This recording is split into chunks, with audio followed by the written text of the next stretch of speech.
Mes chers fils et filles, je me présente devant vous non pas avec un discours préparé, mais avec un message qui pèse lourdement sur mon esprit. Ce que je vais partager ne vient pas d'opinion politique, mais de la prière et du silence où la présence de Dieu demeure.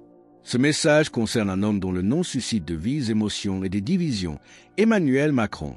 Mais je vous exhorte à écouter avec un cœur ouvert, car ce que je partage n'est pas sur un homme seul, mais sur un avertissement divin que la France ne doit pas ignorer. Dans la vision qui m'a été montrée, j'ai vu M. Macron seul, à la croisée de deux chemins distincts. L'un portait une lueur faible mais constante de justice. L'autre était enveloppé d'ombre, un chemin façonné par l'orgueil et la ruine. Alors, la voix du Seigneur se fait entendre, stable et sans équivoque. Cet homme n'est pas votre sauveur. Il est un miroir.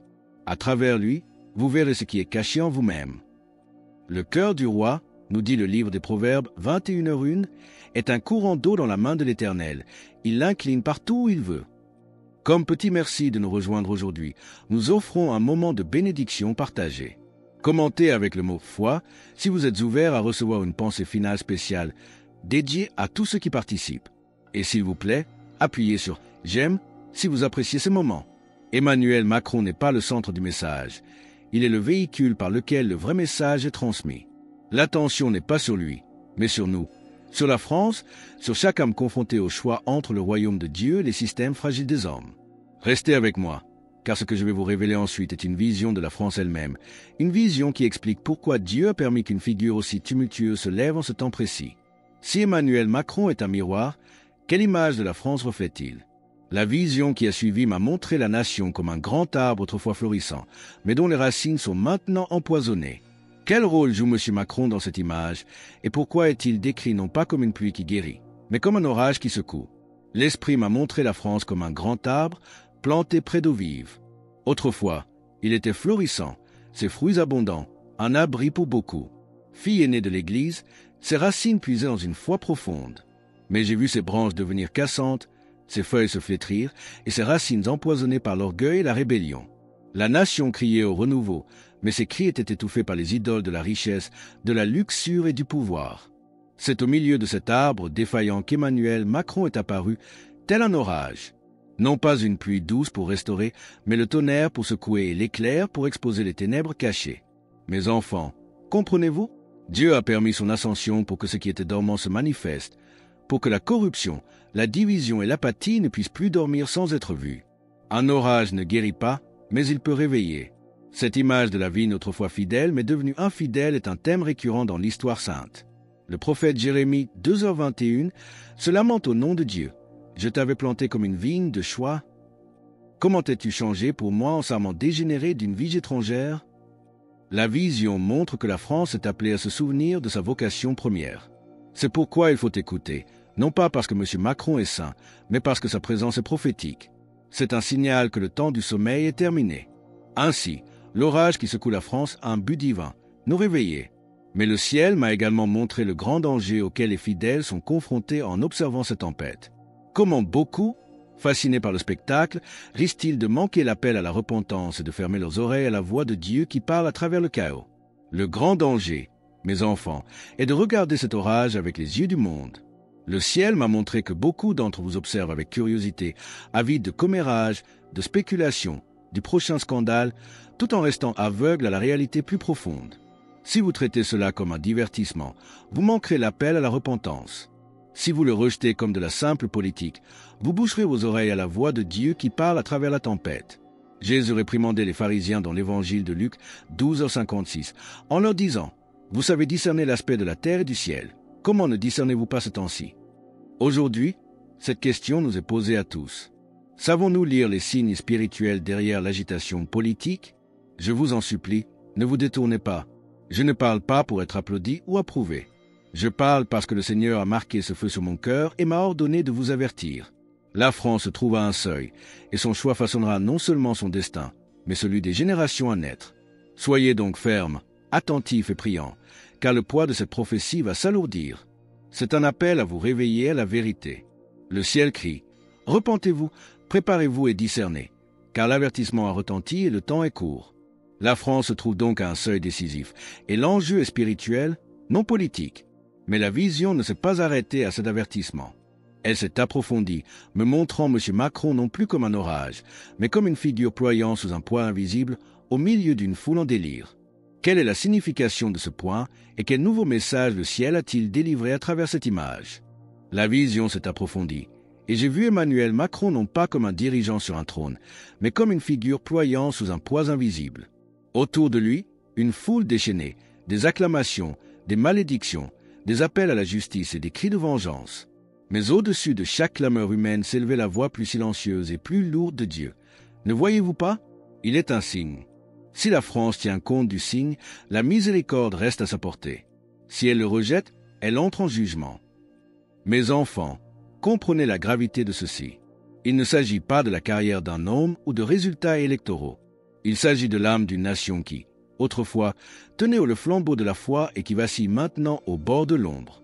La Bible nous le rappelle constamment, comme dans le psaume 33, 12, « Heureuse la nation dont l'Éternel est le Dieu ». La vision m'a alors montré la France comme une grande cité scintillante, mais dont les lumières commençaient à vaciller et les tours à se fissurer. Au centre se tenait M. Macron, tenant une torche dont la flamme faiblissait, menacé par des vents violents.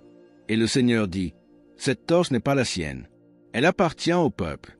S'il la garde, la flamme durera. S'il la méprise, la flamme s'éteindra. » Mon cœur s'est serré car j'ai compris. M. Macron n'a pas été envoyé pour sauver la France, mais pour l'exposer. Il a été établi comme un diviseur et un test, pour montrer si le peuple se tournerait vers Dieu ou s'obstinerait dans la défiance. Si ce message sur le destin spirituel des nations et le besoin de miséricorde divine résonne en vous, partagez Amen dans les commentaires ci-dessous. Certains s'accrochent à lui comme s'il était le salut. D'autres le haïssent comme s'il était la damnation. Les deux manquent la vérité. Le salut n'est en aucun homme, mais dans le Seigneur qui élève et abaisse selon sa volonté. Cette situation a révélé une faille spirituelle profonde au sein du peuple de Dieu, un danger bien plus grand que la politique elle-même, l'idolâtrie. Comment les fidèles eux-mêmes sont-ils tombés dans ce piège? J'ai ensuite vu des assemblées de croyants à travers le pays. Dans certains endroits, des églises remplies d'un feu de prière. Dans d'autres, une lourde apathie. Et sur de nombreuses lèvres, le nom d'Emmanuel Macron était prononcé plus souvent que le nom de Jésus. Cela m'a transpercé le cœur, car l'esprit a murmuré. Ils ont exalté l'instrument au-dessus de l'artisan. Ils ont mis leur confiance dans la chair au lieu de tourner leur cœur vers moi. Comprenez-vous le danger, mes bien-aimés? L'avertissement est plus profond que la politique. Il expose l'idolâtrie. Placer une figure humaine, qu'elle soit louée ou méprisée, au-dessus de l'Éternel, c'est être trompé. Le psaume 146, 3 nous met en garde. Ne vous confiez pas aux grands, aux fils de l'homme, qui ne peuvent sauver. L'orage autour de M. Macron a révélé cette faille spirituelle. Qui s'accrochera à Dieu seul? Et qui sera emporté par le bruit du monde? Le danger est que l'ennemi se moque de savoir si vous aimez ou détestez un dirigeant, tant que vous oubliez le Christ dans le processus. C'est pourquoi la France est en péril. L'ennemi a tourné les regards vers les batailles terrestres tout en aveuglant les cœurs à la bataille éternelle. Cette idolâtrie politique est une anesthésie pour l'âme, nous faisant oublier l'urgence de l'heure. Mais le ciel, dans sa miséricorde, a voulu me rappeler que le temps n'est pas infini.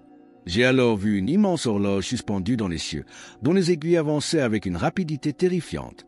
Quel est le message de cette horloge céleste, et que signifie-t-elle pour le destin de la France? J'ai vu une immense horloge suspendue dans les cieux, ses aiguilles pressées vers minuit.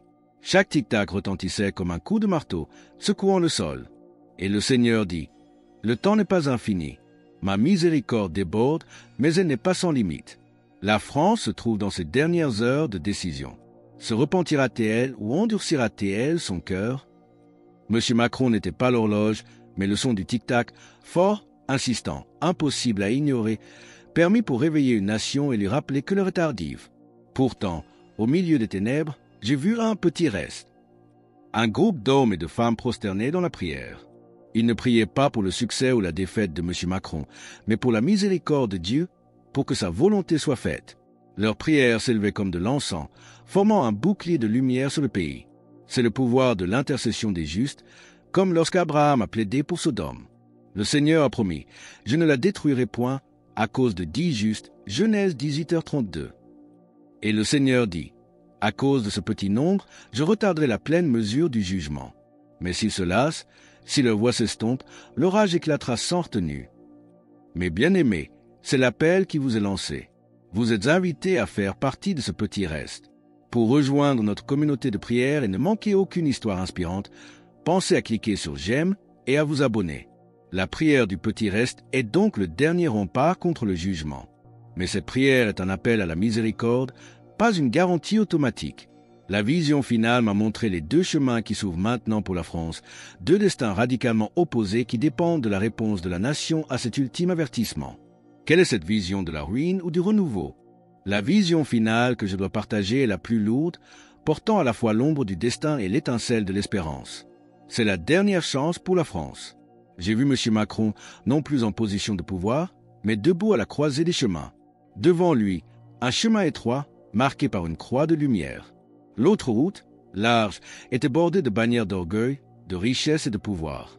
Et le Seigneur a murmuré, « Tel cet homme, telle cette nation. » Toutes deux sont à la croisée des chemins, et le choix ne peut être éternellement reporté.